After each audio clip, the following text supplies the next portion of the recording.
Replacing a space station communications antenna, another round of testing for our lunar roving robot, and discussing space policy and priorities. A few of the stories to tell you about this week at NASA.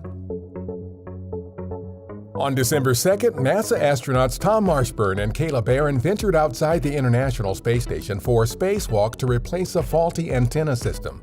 The antenna recently lost its ability to send signals to Earth via NASA's Tracking and Data Relay satellite system.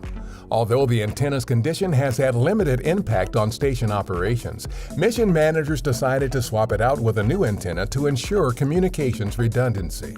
NASA's Volatiles Investigating Polar Exploration Rover, or VIPER, went through a second round of egress testing at our Johnson Space Center.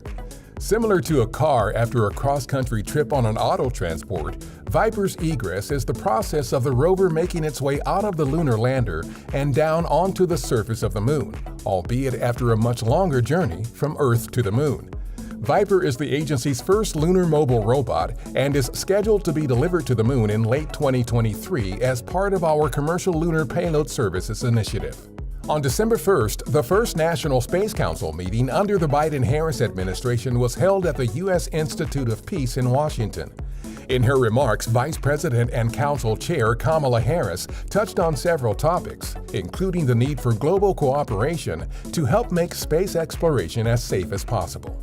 As activity in space grows, we must reaffirm, yes, the rights of all nations, and we must demand responsibility from all spacefaring nations.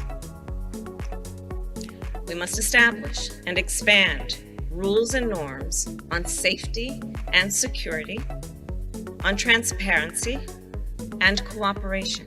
The event also featured NASA Administrator Bill Nelson, who spoke about how NASA helps to inspire students to pursue educations and careers within a science, technology, engineering, and mathematics or STEM-focused area.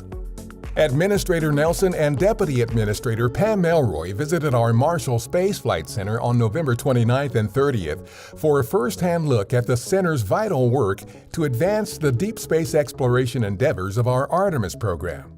Marshall manages the agency's Space Launch System rocket, which will power the next generation of exploration under Artemis, including uncrewed and crewed flight tests around the moon that will pave the way for more complex missions to send astronauts to the moon in preparation for eventual human missions to Mars. NASA is accepting applications for new flight directors to lead highly trained teams during human spaceflight missions to the International Space Station and upcoming Artemis missions to the Moon, and eventually the first human missions to Mars. Qualified U.S. citizens can apply. For more details, visit nasa.gov/careers. That's what's up this week at NASA. For more on these and other stories, follow us on the web at nasa.gov/2023.